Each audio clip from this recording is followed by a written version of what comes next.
नमस्कार। आज का जो ये टॉपिक है मध्यकालीन भारत का इतिहास। बेसिकली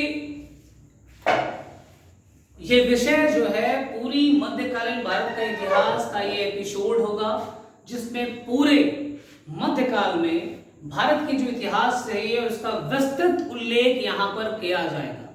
खासकर ये वीडियो उन लोगों के लिए ज्यादा महत्वपूर्ण हो जाता है जो बीपीएससी की परीक्षा देते हैं, जेपीएससी के लिए हैं, यूपीएससी के लिए हैं और साथ साथ एसएससी वगैरह की जो परीक्षाएं दे रहे हैं और जो ज्ञान अर्जित करना चाह रहे हैं, ठीक है, जो तैयारी करते हैं, जो ज्ञान अर्जित करना चाहते हैं, उनके लिए यह एपिसोड जो है काफी मददगार साबित होगा। जैसा कि विषय है इतिहास और काल है मध्यकाल का, मध्यकालीन भारत का इतिहास की जो मैं चर्चा करने वाला हूं, इसकी शुरुआत मैं तिथि क्रमावली के अनुसार से करूंगा। डेट टाइमलाइन के ऊपर मैं फोकस पहले करूंगा, उसके बाद चैप्टर वाइज, विषय वाइज भारत की मध्यकाल पे क्या हुआ वो सारी जो है सूचनाएं, सारी नॉलेज, सारे इंफॉर्मेशन रिसर्च करने के बाद एग्जैक्ट विस्तृत एक्सप्लेनेशन मैं आपके सामने लेकर आऊंगा। वीडियो अगर आपको उस वक्त अच्छा लगे, अगर लगे कि हाँ वीडियो इंटरटेनिंग है, नॉलेज है, स्किलफुल है, तो वीडियो को लाइक करेंगे, कमेंट करेंगे और हो सके तो अगर चैनल पे नए हैं तो चैनल को सब्सक्राइब जरूर करें। चलिए अब जो है विषय की शुरुआत करते हैं कि हम लोग मध्यकालीन भारत के इतिहास के बारे में जो तिथि क्रमावली है, डेट टाइमलाइन है, उसके ऊपर जोर दिया जाता है। 571 ईस्वी से लेकर 632 ईस्वी ये जो काल रहा है हजरत मोहम्मद के जीवन काल के बारे में बतलाता है।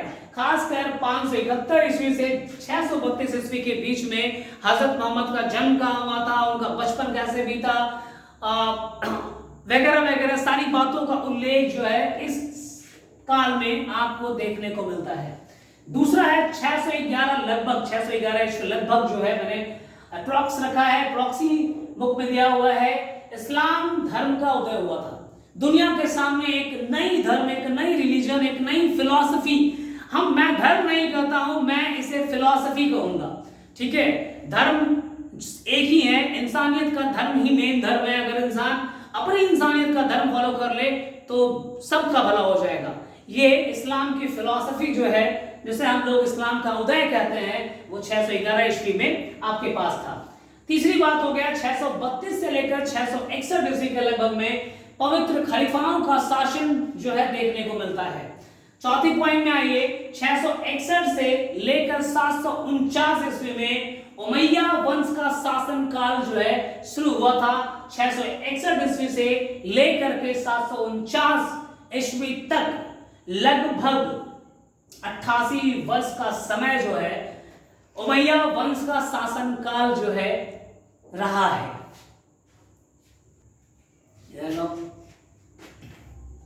हाँ, तो 694 से लेकर के 714 ईस्वी तक हजाम बिन यूसुफ इराक के प्रांतपति का शासन काल रहा है।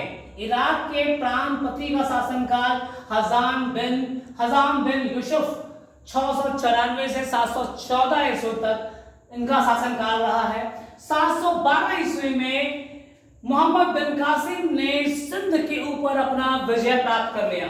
713 ईस्वी में मोहम्मद बिन कासिम ने मुल्तान के ऊपर अपना विजय प्राप्त किया, विजय पताका फहराया। 725 से लेकर 753 के बीच में कन्नौज में यशोवर्मन का शासन काल रहा है। 725 से लेकर 753 के बीच में कन्नौज में यशोवर्मन का शासन काल रहा है। अगर आप मध्यकालीन भारत की को पढ़े हैं तो कन्नौज बहुत ही महत्वपूर्ण स्थल भी रहा है। नौ में देखिएगा 750 पाल, प्रतिहार एवं राष्ट्रकूट शासन का उत्कर्ष रहा है। 750 ईस्वी के बाद जो है पाल वंश का, प्रतिहार वंश का, राष्ट्रकूटों का जो है उदय होना शुरू हो चुका था।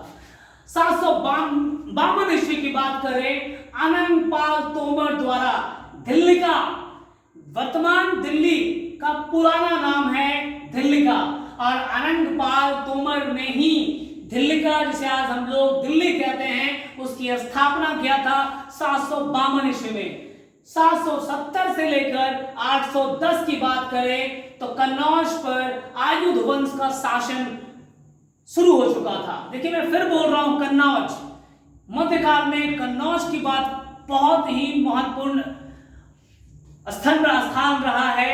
कन्नौज मध्यकाल की जो भारत की इतिहास है बहुत ही महत्वपूर्ण शहरों में से एक जाना गया है, और कन्नौज का एक स्ट्रैटेजिक इंपॉर्टेंस है इंडिया की मेडिवल हिस्ट्री में।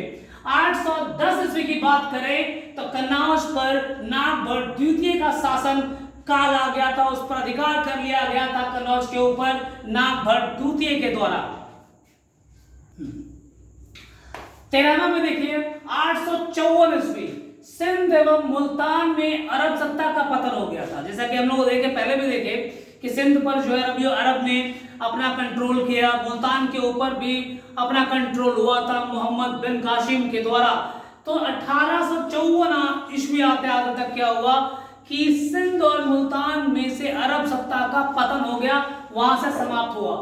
886 ईस्वी में कुरान का सिंधी भाषा में प्रथम अनुवाद किया गया था। तो सबसे पहले जो कुरान, जिसे इस्लाम की पवित्र पुस्तक मानी जाती है, होली बुक है, उसकी पहली अनुवाद सिंधी भाषा में कब हुई? 886 ईस्वी में हुआ था। 15वां में देखिए 907 से लेकर 949 की बात करेंगे। दो महत्वपूर्ण घटना, प्रांतक फर्स्ट का शासनकाल, ठीक है, प्रांतक प्रथम की जो है शासनकाल जो है 907 से 900